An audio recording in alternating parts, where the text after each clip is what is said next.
viewers, and welcome to another quick and dirty build and review. This episode is going to focus on the AMT Kenworth 925.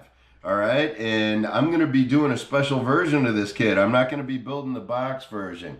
This is currently marketed by Round 2 Hobbies, and Round 2 also offers MPC kits, and they're also the source for a lot of slot cars. So Round 2 is doing a lot of different things, and they also offer a lot of the Star Trek models with polar lights. And this tooling dates back to 1971, and it's about the same box, and it's got newer decals on it. But I'm going to be doing this a whole different way, because this is all about the Kenworth from the film Smokey and the Bandit. And I'm going to be doing this up as this was the rig owned by Burt Reynolds, the Bandit, and driven by one of my favorite guitar players, Jerry Reed. So this is going to be the Snowman's Kenworth from Smokey and the Bandit. So let's have some fun, and we're about to get eastbound and down. AMT puts information on the bottom of the box, which I like. And we have 387 parts.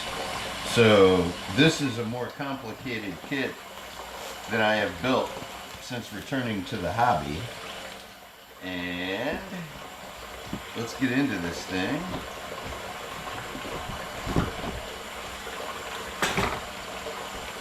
Got lots of sprues and, of course, lots of rubber.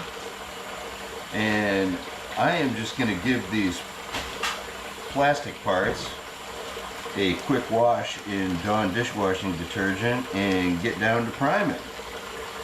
The instruction sheet for the AMT Kenworth 900, I went straight to the final assembly step to illustrate a point that I just wanted to make, that you know, each model maker has its own philosophy, and AMT, they get as much assembly per square foot as they can get. And so they number the steps. With parts, you're gone begging. You're going through the trees looking for where are these parts. You have to visually match them up with the drawing. Other people number the parts, and then the parts trees are clearly numbered. AMT does it their way. They're very good at the way they do it. And they get high marks for efficiency. The drawings are old and rough in detail compared to more modern standards, but they're also very good at the same time. Now what you're looking at here might be the most pointless model assembly in scale modeling history. I wondered about this when I was a young man putting this thing together the first time. What the heck do you need a seat base for a seat that is that ugly and with no detail on it? That is so pointless. So I just we have to applaud these things as we work through the kit. Holy wow, that is pointless. Scale modelers, let the record show. For the first time in my life, I scraped the chrome off a glue-bearing surface. I am capable of following the directions. This kit has a fair amount of flash and minor gaps in fit, but the styrene seems really new and kind of soft and kind of buttery smooth when it comes to just shaving things off with your hobby knife. And so the flash really isn't that big of a deal just because of the way the styrene is. And compared to some brittle kits I've worked with, like an Ari that have probably been stored about 40 years, this styrene is just really soft and easy to work with, and it's noticeably softer than many.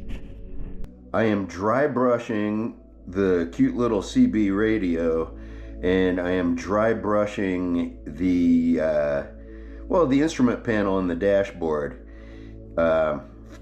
and it's having good effect, and I'm doing it with Tamiya titanium silver and using a Tamiya medium brush. And so this is really working nice on the dials and all the you know, the 8-track player and all that good shit. Something I'm noticing right off the bat, the clear parts include red and amber detail parts. So if you don't happen to own like clear red or clear amber in your paint collection, you won't need to buy it to build this kit. So that's nice. This is a good point to record a clip, just because the instructions do specify that you rake back the axle brackets. So of course there are two axles in the rear there, and they do need to be raked backwards. And I just wanted you to see, this is how I'm choosing to do mine, and to my eye they're as matched as I can get them. And I'm going to let the cement dry before I match up the other ones, just to try to set myself up for success. And if I get these wheels to all go down onto the ground, I will have succeeded, but there's no guarantee with these. Okay, I'm down to the final axle in back, and I tried trimming this thing off to get it to fit. I mean, the most important thing is that all of these wheels touch the ground. That's what I'm really shooting for. I don't need a perfect drive shaft, so I'm at the point now where I'm trimming off a toothpick and painting it black, and that way I'm gonna have something that fits, rather than having misaligned axles because this thing's too long. So I'm going the black toothpick route, and it's gonna look just fine. The man who sleeps in this sleeper is not just a guitar player. This owner-operator is Jerry Reed, one of the best guitar players ever.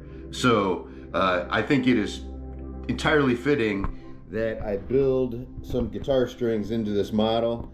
And right now, I think my choice is going to be to get some guitar strings onto this firewall. So a couple of dabs of crazy glue, and the guitar man has some guitar strings in his Kenworth. Okay, there's my toothpick job. I sure hope those wheels work right.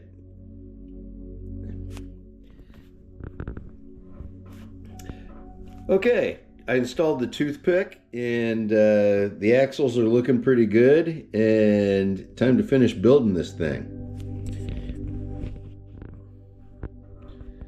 Okay, there's my homemade toothpick solution.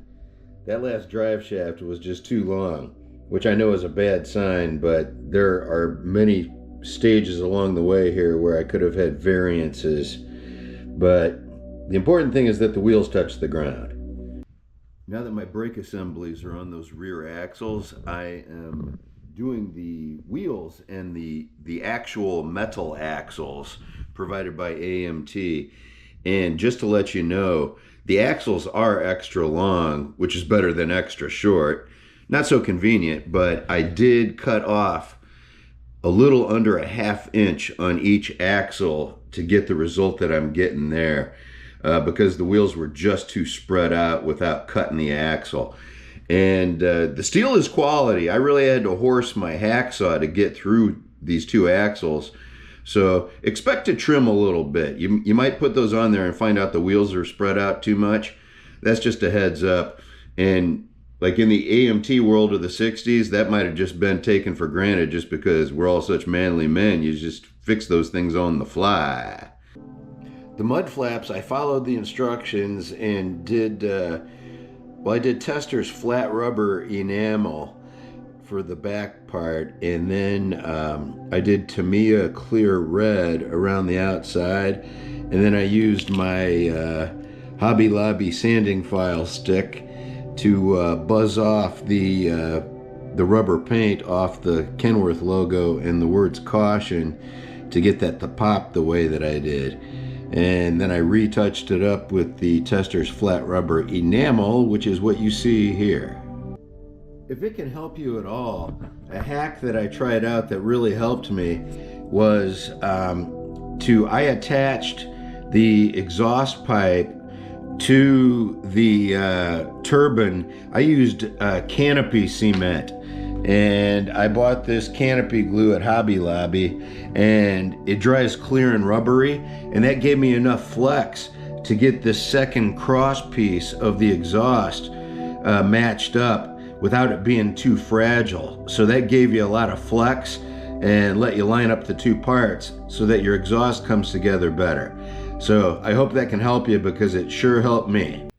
For my roof lights, I used Tamiya Clear Orange, and I did 2 coats over the stock AMT clear parts, which are also pretty much orange, so I don't think that made a hell of a lot of difference. But I got canopy glue on for my my light bulbs, and I used canopy glue to put the horns on there too, just because it dries to a rubbery consistency and it won't damage your paint job.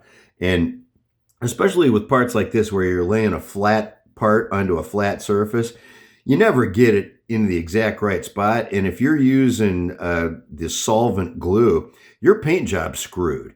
So buy some canopy cement for about $5 at Hobby Lobby, and save that paint job.